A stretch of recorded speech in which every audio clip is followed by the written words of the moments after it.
the classical world. And throughout the Middle Ages, but especially into the Renaissance and the Enlightenment, the fall of Rome was considered the greatest tragedy in all of antiquity. Most scholars consider the fall of the western portion of the empire a symbol of the beginning of the European Middle Ages. So already the Middle Ages is cast into a bad light because it's considered a downgrade from the glories that came before it. Rome's system of law, military prowess, and technological innovations were claimed by many nations and states that came after it, but none of them were successful in resurrecting Rome. In some ways, the fall of the Roman Empire was baked into its structure, and the question of Roman collapse was one of when, not if. The first reason was due to hostile neighbors in its neighborhood, especially in the east, who pushed them into perpetual warfare. Rome never completely defeated the Parthians, or Sasanians, which were in Iran, despite multiple invasions of them and sacking their capitals many times. Problems stemmed partly from logistics. The Romans lacked the ability to project power far from its borders and maintain adequate supply chains. This wasn't a problem when fighting Germanic tribesmen or disunified horse nomads, but it was a bigger issue fighting a massive state with a large heartland they could retreat into. Persia would never surrender or accept peace while Rome occupied Mesopotamia, and usually Rome overextended itself and faced defeat. The first sign of cracks in Rome's infrastructure was the crisis of the 3rd century, a 50-year period from 235 to 284 that included a ruinous war against Sassanid Persia, economic depression, a weakening government, and barbarian invasions. Trouble began during the reign of Alexander Severus, who ruled from 222 to 235, when hostilities broke out between Rome and Persia right as Germanic tribes raided along the Danube and Rhine frontiers. Severus quickly drew up peace treaties and bribed chieftains in order to stop the northern threat and focus his military power east. This pragmatism was seen as cowardice in the military, who knew of their long tradition of crushing barbarian invaders. Generals thought the emperor needed to maintain an appearance of power by using force instead of diplomacy, but Severus favored the latter with barbarians and Persians, leading to further discontent within military ranks. Insubordinate troops killed him while he campaigned in Germania, setting a precedent within Roman legions in which they believed themselves to hold the power to choose emperors at will. Many usurpers claimed the throne in 260 when Persia captured Emperor Valerian at the Battle of Edessa. Factions squabbled for power, and a civil war broke out. Forces abandoned their posts along the Danube and Rhine frontiers to join the fight. Germanic and Hellenic tribes had an opening to invade. The raiding parties sharpened their weapons and prepared their horses. They were ready to plunder. So Roman society was severely weakened. Internal trade ceased as merchants feared long-distance travel and being robbed, and the military wasn't strong enough to tamp down on highwaymen and bandits who'd steal from these wealthy caravans and traders. The economic backbone of the empire was broken. With the flow of goods disrupted, provinces were forced to become more self-sufficient, wealthier landlords hired bodyguards and large personal retinues to travel through particularly dangerous areas, which over time grew into a form of private army. Food became scarce, and urban populations left for the countryside, leaving cities depopulated. Many agreed to become landed servants for the wealthy in exchange for food and safety. So the seeds of serfdom are already being planted in the 3rd century. This was a beta version of the medieval feudal system, and things would become much more independent and fractured a few centuries later. The empire was wounded, but not yet dead.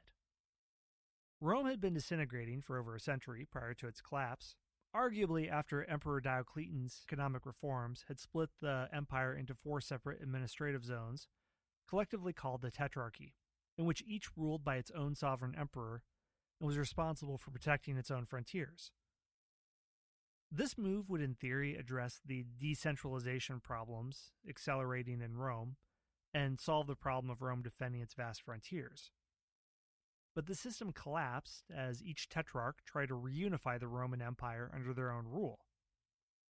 Theodosius I, who ruled in the 300s, solved the problem by permanently splitting the empire between east and west. Over the long term, this split doomed the poorer West, but allowed the East to reform and survive for another 1,000 years as the Byzantine Empire. After the rise of Constantinople as the Eastern Roman Empire in 330, the West was governed by a series of emperors who were essentially nothing more than administrators for the new Eastern seat. The Western emperors could not consolidate their lands and power.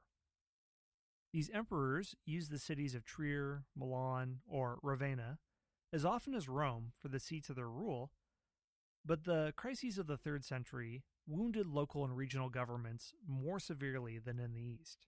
Also, these Western rulers didn't have the rich legacy of government that existed in the East. The Western Empire existed before the arrival of Rome, as lands divided between small tribes, while the eastern half of the Roman Empire had been inhabited by powerful and advanced civilizations like the Assyrians, the Egyptians, the Babylonians, and Persians, and was just used to advanced administration. But the West wasn't. It was used to local rule, and when economic stagnation hit, these pre-feudal landlords had an easier time of setting up small, independent power structures because advanced government hadn't taken root like it had in the East. Well, after the crisis of the 3rd century, recovery in the West was hard because of the repeated waves of Vandal and Visigothic invasion. The overextended military was populated by a growing number of power-hungry German mercenaries who didn't know or care much for the Roman government, and a dwindling population of overtaxed and grumbling citizens. More and more sought refuge in upper-class estates or smaller urban centers. Many Roman citizens, especially in Italy, saw the reoccurring barbarian invasions as a solution to the burden of supporting expensive government and an expensive military. But barbarian invasions are only part of the story of the fall of the Roman Empire. After all, Eurasian steppe armies had been a challenge for civilizations well before Rome. In the 5th century BC, the Greek writer Herodotus spoke of the Persian Empire's fruitless wars against the Scythians, Central Asian nomads, and the hopeless attempts to chase their armies across Eurasia and keep up with them. Instead of barbarian invasions, Rome failed due to internal conflict and civil wars that weakened the state as a whole. This led to deurbanization, a collapse of trade, provinces gaining more autonomy, and a shrunken tax base. This vicious cycle continued until the empire was on the verge of collapse. By the 5th century, the Central Asian Huns arrived and collapsed border defenses on the western frontier. Barbarians had always moved into the empire and assimilated Roman ways, but this barbarian invasion was on a completely different scale than what had ever happened before. Mass migrations of Germanic tribes flooded in, and the Western Romans were not able to assimilate them into their society as they had done in the past. Barbarian tribes formed their own independent kingdoms in North Africa, Iberia, and Gaul. They swore allegiance to the emperor in Rome, but this was nothing but a courtesy. Others claimed the throne for themselves. The empire lacked provinces, manpower, and revenue, and it still had royal insignia and centuries-old customs that spoke of it being a world-conquering force, but these words were hollow. By the 400s, the Western Roman Empire was a paper tiger. When Attila the Hun rose in 434 and claimed Gaul for his vassal, the Western Empire rallied for a final military operation. Flavius Aetius led a coalition of Alans, Burgundians, Franks, Romans, Saxons, and Visigoths, and repelled Attila's invasion of Gaul, which is modern-day France. The battle took place on June 20th, 451. The Romans stopped the Huns' attempts to establish vassals in the former Roman West. But the Huns were able to loot and pillage much of Gaul and permanently cripple the military capability of the Visigoths and Romans. Germanic vassals dismantled the Hunnic Empire in 454, but the damage was done. Even the barbarian invaders seem to have grown weary of Rome's cumbersome infrastructure. By the time Odoacer, a Germanic officer in the Roman army, deposed Romulus Augustus in 476, he had no need to take on the old imperial trappings and pretend that he was the emperor. Didn't see any value in it. Odoacer returned to Constantinople, the imperial insignia, bestowed on him by Constantinople's Emperor Zeno, and simply declared himself the first king of Italy. So the West claim to imperial rule, was over, and the entire Roman Empire was afterwards run from the East, even though the Eastern Roman Empire never considered the Western Empire to be abolished. They simply considered it absorbed. And this is why in the 500s, there are all these wars launched by Justinian to reclaim Italy, to reclaim North Africa, to reclaim all the Western Roman Empire, which they really got far in, because they didn't think of the Western Empire as being destroyed, just temporarily set back. But the historical record we know considers 476 as the date associated with the collapse of the Western Roman Empire. Constantinople in the east would thrive for nearly another 1,000 years and continue many Roman cultural, legislative, and economic practices. The Eastern empires survived and recovered, and its more administratively and politically advanced provinces gave emperors flexibility in dealing with foreign threats on its frontiers. The Eastern Roman Empire, which called itself Rome until the day of its fall in 1453, but was referred to by later scholars as the Byzantine Empire, evolved into the most powerful and wealthy state of the early Middle Ages. But the nature of Rome had changed forever. The split between the two empires had divided the Latin-speaking West from the Greek-speaking East. In the 6th century, the Byzantines nearly restored something resembling the old Roman Empire. Justinian I wrapped up a series of battles with the Persians and paid an annual tribute in exchange for peace along his Middle Eastern frontier. With his troops freed, he launched a massive western expedition to reclaim Italy, North Africa, and possibly Spain.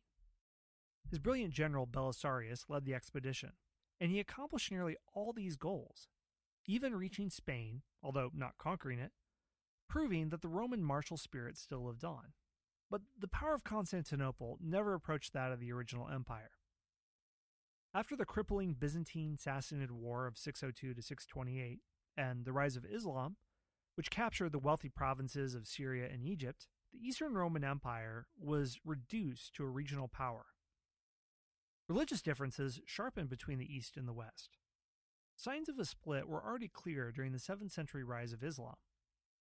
Religious persecution carried out by Emperor Belisarius against heterodox Christians and Jews alienated many of them, causing sympathy for the relatively tolerant Muslim conquerors who didn't care about Christian theology and only cared that their subjects pay their taxes on time.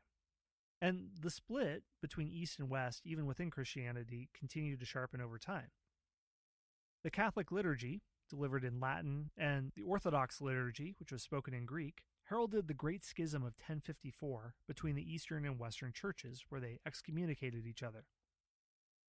This represented the religious manifestation of the original split that ultimately divided and destroyed the ancient Roman Empire. Further splintering followed the collapse. Dialects of Latin arose and mixed with native regional languages, so in the former Western Roman Empire, a fractured empire without an emperor emerged amid the rubble and tried to patch together its own governmental system to deal with the chaos, which led to feudalism as we saw. But it wasn't long after the fall of the Roman Empire that the legend of Rome also emerged. The legend of a mighty empire ruled by one sovereign, a Caesar with the power to unite people safely under a single creed. Many political upstarts attempted to restore a version of Rome, some with remarkable success. Most people contented themselves with fantasies of Rome, but the idea persisted and animated medieval politics for the next millennium. Hey everyone, Scott here. We're going to take a very short break for a word from our sponsors.